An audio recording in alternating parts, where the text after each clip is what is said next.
relationship banking, personal and business side, personal business credit, overall personal and business finances, cash flow management. That is the center base orbit of what this channel is about, helping you to develop your personal finances into a healthy, stable place, your business finances, so you can continue to grow and spread using the revenue and the success from your business revenue and your business finances to acquire assets and all of the mechanisms, the psychology and tactics that help you get approved by banks, that help you have better and more advantageous relationships with banks.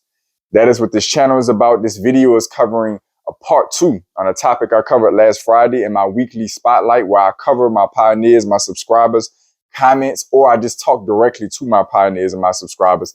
If you're new to the channel, I recommend that you stick through this video so you can find out if this is a good home base for you, if you're looking to focus on your personal and business finances, banking relationships on the personal and business side, personal business credit, etc. If you're looking to advance in those areas, get quality content from somebody in the industry, I'll be giving an introduction on myself in a moment, then I recommend you stick through, because believe it or not, this can be a great home base for you. To all my returning pioneers, it's always a pleasure to have y'all back. I'm going to be covering a response to last Friday's video from one of my most engaging and insightful pioneers. In a moment, I'm going to be reading his comment, and then I'm going to give you guys my organic notes after I filmed that video that came to me for this second video. So it's a lot going on, as you can see. I want y'all to stay focused on this. I want you to lock in. I have no intent on making this an extra short, cute, crisp video. I'm going to be giving you guys the comments. I'm going to give you my notes, and then I'm going to give you my organic thoughts, because the goal is to take this socioeconomic conversation and advance your personal household and your community finances as a whole. That's right. I say community finances. The intent at the end of the day, where we live our heads, our zip codes, wherever the communities and subcultures that we immerse ourselves in, we are basically getting, it's basically a byproduct. It's basically a scenario where the health of those environments are going to very much predicate the health of your life, your finances as a whole. So these conversations need to go beyond us just getting approved for credit cards, us just getting approved for banking relationships and expanding banking relationships. That's great. I'm going to cover that to a T on this channel, as I've been doing for over a year and some change. But it's way beyond that. And there's somebody who, again, I'm going to give an introduction in a moment, but that is immersed professionally and personally and doing community events in my community. Somebody who's doing this, I can tell you that it goes beyond just one person's personal success. We have to start talking about these same exact conversations as households and as communities if we want to truly advance. Because I can tell you right now, just being honest, from the Afro-descended community, everybody else pretty much has this figured out. It just is what it is. So I want to have this conversation for everybody as a whole, because as I've said in the previous video, this is really an American issue. I see people from all backgrounds struggling to get context on how important banking relationships are and how to advance them in a way that works for their entire household and their entire community. I'm honestly seeing it across the board, but some communities in a larger part have it figured out much better than we do. So this conversation hits closer to home for us as Afro-descended people. So I'm going to start by reading my guy's comment. I want you guys to kind of ponder on that comment when I read it. And then I'm going to read you my notes. They're slightly fragmented. They're not well structured, but I just want to get my notes out there, and then I can talk more organically from that point on. So just stick with me for a second. I'm going to cover my gentleman's comment. This is going to be coming from, again, my guy, Harold Fee, one of my most engaging and insightful pioneers. As he's been on the channel, he's gives great feedback. He has great questions, and he seems to be doing pretty well for himself. So I'm going to give you his comment, and then I'm going to give you my notes, and we're going to go from there. So the problem lies in financial illiteracy. You're doing your part by providing literacy and dropping knowledge on the issue. Speaking about me on this channel, I encourage you to keep going, to continue. But what is needed is a larger platform. I would challenge the churches in African-American communities to institute weekly meetings to educate our young adults. It's an interesting note. There is an opportunity out there, and you, and I mean anyone, when he says you, he means anyone, can utilize the financial industry to accomplish great things to expedite their financial advancement.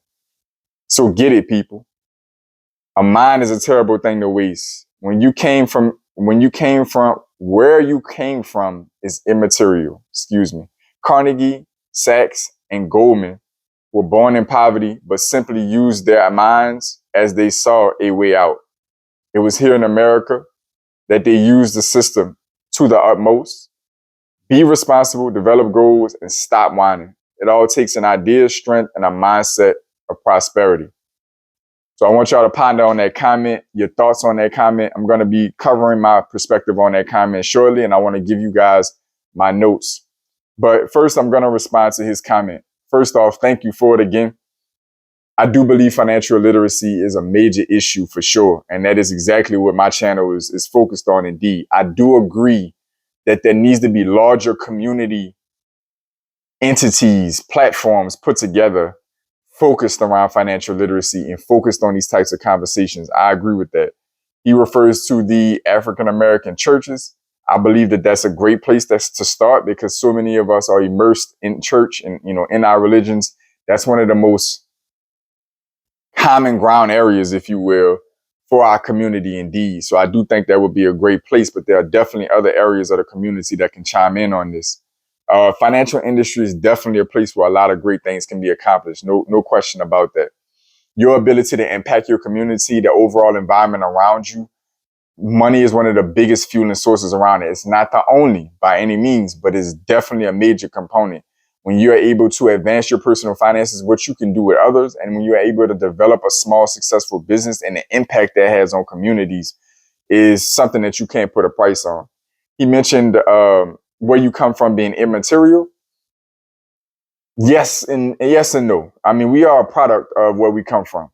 And so what I think is a fair way to look at it is to say it really can affect your starting point. It's not going to determine your end point. Where you come from is a very, very big predicator to where you start. And I actually have some notes on that for myself to reference.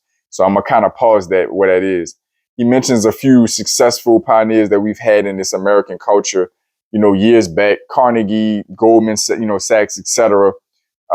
Individuals that started with nothing or little to nothing and made great financial strides and major impacts on our economy and our overall American history. I agree with that. The American system is where the utmost was accomplished. I definitely agree with that as well. The biggest problem for us as Afro-descendant people is we didn't have access to it. It wasn't that the system didn't work. We just now a couple generations into getting access to it. So I respect that point. Be responsible, develop goals, and stop whining. Definitely agree with those three. It all takes an idea. It all takes strength and a mindset of prosperity. You already know where I stand on that boat, 110%. So I want to give you guys my notes that I wrote right after filming the first part of this video. And I want you guys again to kind of ponder in on your thoughts. I want you to ponder in on, your own comments and thoughts around the notes that I have. And then I'm going to give you like my organic thoughts after I read these notes, or maybe in between reading the notes. So I put banks are a community resource only if the community takes them in as such. So just pausing right there. Financial institutions can put footprints all around your zip code, all around your neighborhood, all they want to. If that community does not embrace those financial institutions, it means absolutely nothing. I kind of covered that and gave an example or an analogy to that in the previous video, in the first part of the video, kind of describing, it's one thing to have access, like geographical access. It's a whole nother thing to have a relationship. And so that is a whole conversation in itself. The community has to have a culture that supports individuals in that community to bridge those gaps. So there's obviously a gap between the banking system, the financial system, and our community. No question about it. And it's a valid gap. I mean, when you get into the history of the banking system, that's some of the most discrimination that we faced, in this country, was not having access to anything and it being on the books. This was regulation, this was laws, literally on the books to keep us marginalized. So clearly it's fair to say there's a gap between those of us that are in the Afro-descendant and other marginalized communities and the financial system, even though they've been trying to do their part in encroaching in more on that territory and bringing better access and coming in closer to us. And I know that there's some people also that believe that, it's really just an opportunity to prey on us, where they're able to prey on us because we're not leveraging that relationship, but I'm going to try to hold my thoughts on that as well. So I come from a community that on average will criticize and even marginalize an individual for being an advocate for the financial system and for banks. So they will call them a sellout, demonize them for educating themselves and exercising their access to these resources and institutions.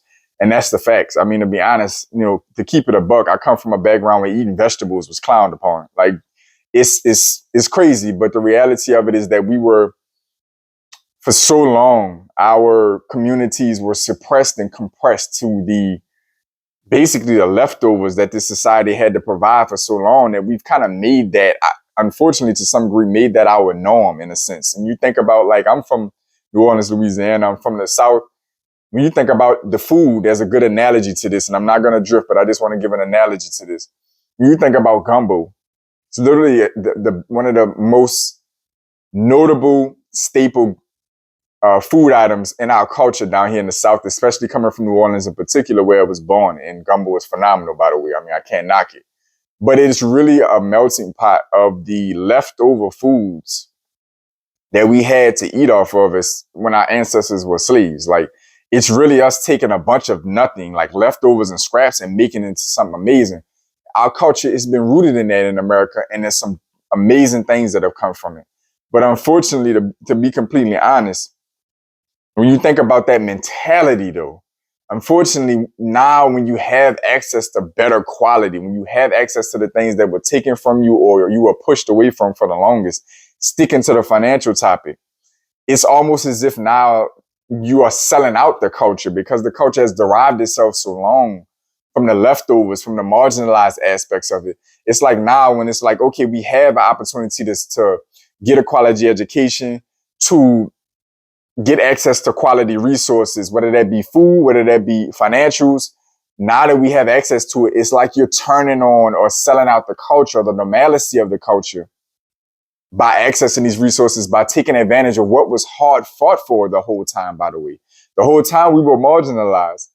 We were fighting for access to quality financial resources, to access to banks. We couldn't even bank at these places. We couldn't borrow. While this economy, the greatest economy documented in human history that we know of, was thriving, we couldn't have access to it. And so now it's like we finally, a few generations into legitimate, wholehearted access. And now it's like a large swath of our community will not only not support it, but they will marginalize us. So I'm going to keep going. Once that happens, now the community loses valuable human capital, intellectual capital, which leads to the implosion of the community, because most of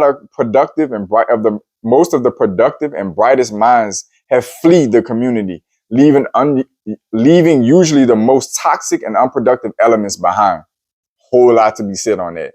Basically, what we're saying is, or what I'm saying in my notes is, somebody like myself and others like myself, there's only so much battling you're gonna do when your home base is literally causing you the most harm, giving you the most negative feedback, criticizing you the most, roasting you, etc., because you're integrating into a society that we've been fighting for so long to get access to. Not trying to exonerate or wash out your own culture, your own roots, but just trying to participate in the economy, participate in the society, participate in the opportunities that are out there. You're only going to go home to that for so long. That's just reality. People are going to go where they're treated best at some point, at least the ones of us that have the strength to pull away. We're only going to deal with that so long. So the reality is, what ends up happening is, instead of these people standing in our communities and contributing, literally sticking around and contributing to our communities, contributing to the households, we talk about the whole interracial mixing. We talk about all these different topics. But when and I don't want to spill over into that, but I'm just being honest, though. I have to speak on it for what it is. This is what ends up happening when it's like, well, when I go home, because I speak a certain way, because I have a certain, educational background, because my natural social functions and things that I may immerse myself into or have graduated into are not celebrated in the community I come from.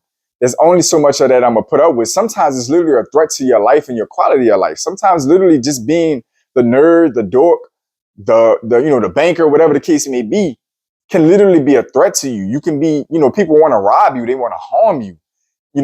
So it's really important that we understand that we have to identify the fact that our culture on average, not all, but our culture on average doesn't even support the few of us that are actually talented and wise enough and smart enough and have the ability to get into these different, portions of society we've been cut off from in the past and bridge the gap.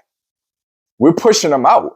So of course they end up building families. They end up, socializing and connecting in other subcultures, not necessarily because they couldn't wait to get away or not because they're sellouts, not because none of that. It's at the end of the day, it's just like, how much of this abuse am I supposed to take? How much of it, not to mention, we want to grow, we want to develop. And so when we have these ideas, when we have this knowledge, when we have this understanding, when we finally figure certain things out, we want to come back to the community and plant seeds for growth. When the soil is devoid from the nutrients necessary to develop those seeds, we're not going to keep taking these precious seeds and planting them in this, basically infertile soil. We're not going to keep doing it. So that leaves intellectual capital, that leaves people that are going to create those small businesses that help enhance our communities, the doctors, the bankers, the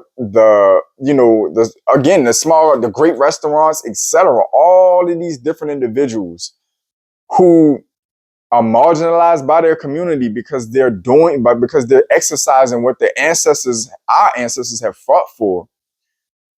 That ends up having a negative consequence because now the only elements that tend to be left are the unhealthy ones. And they're just breeding amongst each other. And so you end up with the hood. I can just say that and encapsulate that in pretty much one phrase, one word. You end up with the hood. And so that needs to be fixed. And this is going back to my guy's comment about, the black churches and, the African-American churches and other entities in the African-American communities promoting this type of behavior, this type of psychology, making it normalized and okay to be intelligent, to be educated, to be financially literate, to participate a certain way, to stop seeing socializing and the social stigmas around looking rich and looking fancy, driving cars, even though you're going back to the project with that car, wearing $1,000 in clothes and jewelry, but don't have $1,000 in the bank. We have to start normalizing good financial practice without it being sellout culture, without it being a sellout, without you being, demonized, marginalized, etc. Has to change if we want the community as a whole to make it. Because if not, our households are going to keep being broken. If not, our communities are going to keep being broken. And as long as there's not a continuity between us, it's just going to be individuals making it. The community as a whole is going to keep failing. There's so many stats and statistics showing that the Black community, the Afro-descendant community as a whole is going to have a negative net worth in a moderately near future. In the next couple of generations, we're on track to be going negative. They're talking about zero. The studies are showing zero, but let's just keep it a buck. There's no zero in this economy. You're either growing or you're fading. That's it. So I'm gonna continue on my notes for a second. Then what happens beyond those, usually leaving the toxic and unproductive elements, then what happens, the same institutions can no longer sustain to do business in those communities, or they are extremely skittish to do so, which further feeds a cycle and a negative feedback loop.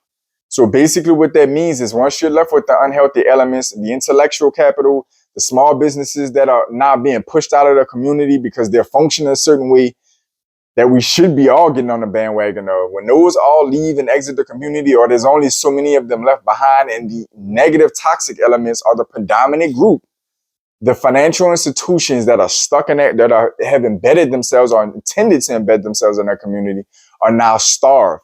Banks are for-profit entities. And even if you want to go with credit unions, they need membership, they need financial engagement in order to sustain themselves. Even though they're not for profit, they still are predicated, the revenue, the lifeblood that keeps them going and keeps them reinvesting that 80%, 70, 80% of revenue back into the community, back into its members, has to come from banking functions. It has to come from investment in those institutions. So when you have next to none of that, because the unemployment is through the roof, the small business engagement is plummeted, the intellectual capital, the circulation of resources is not there, that infertile soil takes place. Now you're in a scenario where those banks and financial institutions can't survive. I see it in my community in New Orleans all the time. You know, there's black banks there that would normally be prominent in any other community that are barely, like, their buildings are falling apart, their institutions are falling apart. The technologies are antiquated and outdated because they can't reinvest back in the bank and reinvest back in the community because there's not enough people in the community banking with them on a healthy level, personally and on the business side. There's the community is devoid.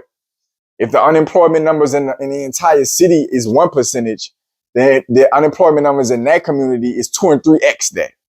If the small business engagement is at this level and the capital in that and the city is flowing through the city is at this level, then we're at a major deficit to that. That can't continue.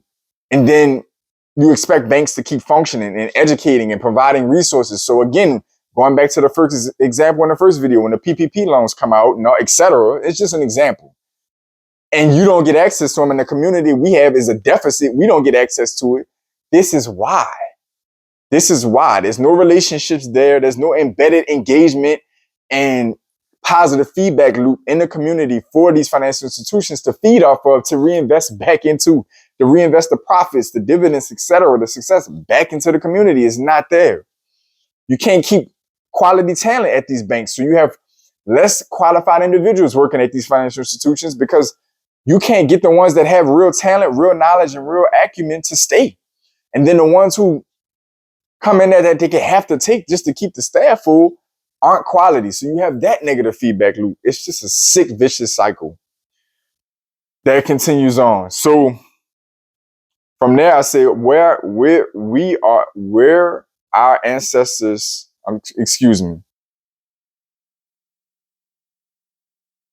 we're our ancestors, sellouts and traitors when they've marched, fought, protested, and in some cases died to get access to the same resources for themselves and future generations.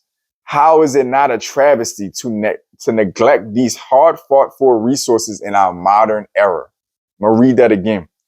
Were our ancestors sellouts and traitors when they marched, fought, protested, in some cases died to get access to these same resources for themselves and future generations, us?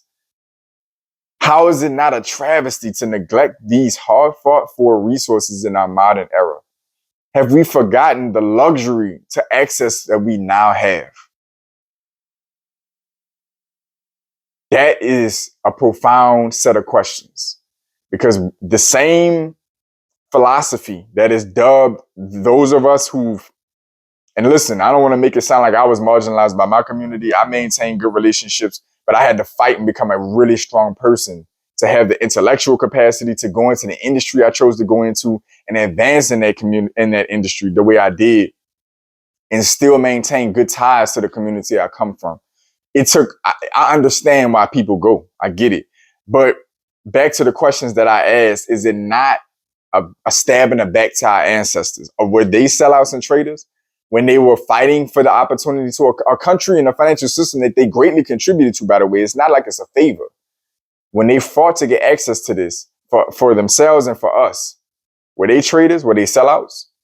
Because the same people you're marginalizing today, clowning on today, are basically our ancestors of the past who fought for these opportunities. And in many cases were killed, were bombed, were shot, were hosed to fight for access, to fight to create entrepreneurship, to reinvest back in their community. We had those things in the past and they were destroyed. So I'm just trying to figure out, while we're criticizing people who decide to use their money wisely, to invest in their banking relationships, to invest and engage in certain social groups and subcultures to advance their access to resources, ideas, and knowledge. When we do that, are we basically slapping our ancestors in the face?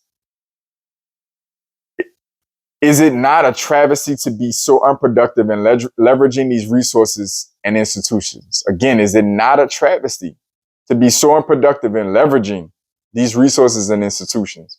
We've gotten to a point where we haven't gotten to a point where we're building it ourselves. I'll repeat that again. We have not gotten to a point where we're building these institutions and building up these resources ourselves. We're not necessarily, at least at scale, building our own banks and strengthening our own communities. So when these other groups, communities, when these financial institutions and financial all these different institutions come into our community and try to embed themselves and integrate in, or at least open themselves up to, we're not creating them ourselves.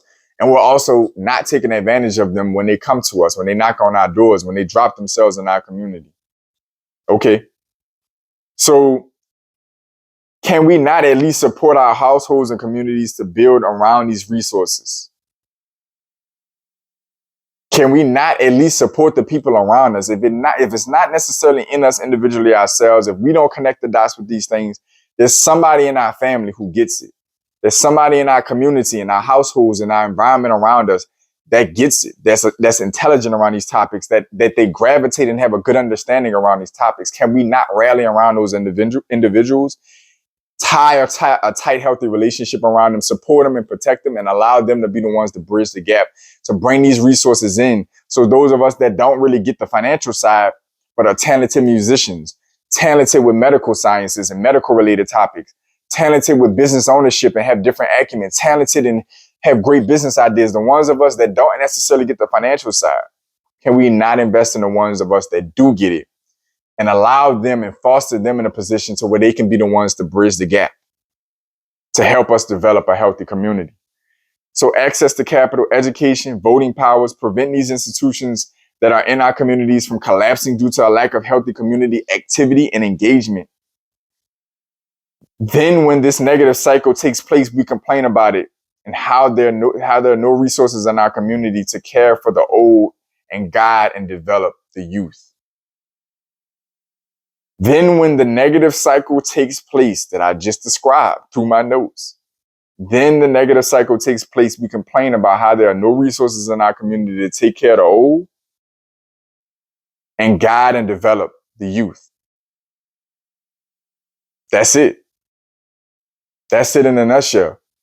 So just to give context, because I forgot to do so early on in the video, if by chance you stuck through the video this long, I am a career banker. I am literally 13 years or so at the time of this recording in retail banking, relationship banker, private client banker, small business banker, all in one, active mortgage license, active life insurance license, small business banking and credit certification. The list goes on. FINRA Series 6 investment license. I literally have a full-scale background across financial services, as well as developing my personal finances, recovering from bad personal finances, increasing my own net worth, developing small businesses, developing my own personal credit score to the highest heights, etc., and as well as advancing my income. You're talking to somebody who is, at my age, is knee-deep in the financial system. I do community events. I am tied in with my community. I go to teach with the youth. I'm getting into the process of teaching to the youth. I'm reaching the community face up, sitting at panels, etc. So I'm not just in a branch, dealing with what comes into me. I manage a book of business at this time, probably around $23 million between personal banking relationships and small business banking relationships, pretty much by myself.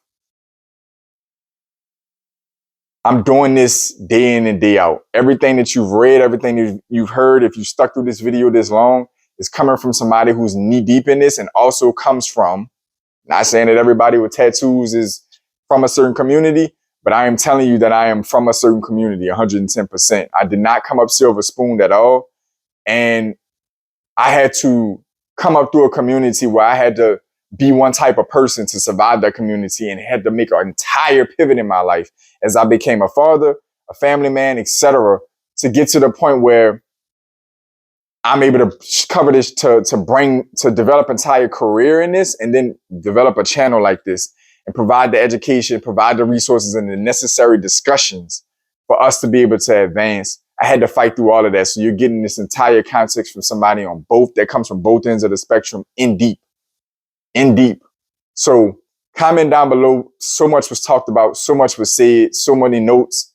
I want you to comment down below. I know you should have a lot to talk about, or at least your own perspective, your own thoughts. concerns, feedback, things we can do right, things we can do better, things I can do on this channel, questions about personal business, banking, finances, credit, comment down below. Community-wise, household-wise, drop your thoughts, your ideas, or your successes or your failures in the comments down below and what we all can be doing better. Let's keep this conversation going.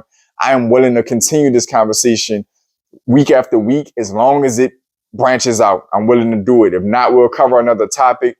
But I want to thank every single one of you that had the diligence, the focus, the wherewithal to take the time to follow this video from beginning to end. I know it was a lot, but it was a lot of value as well.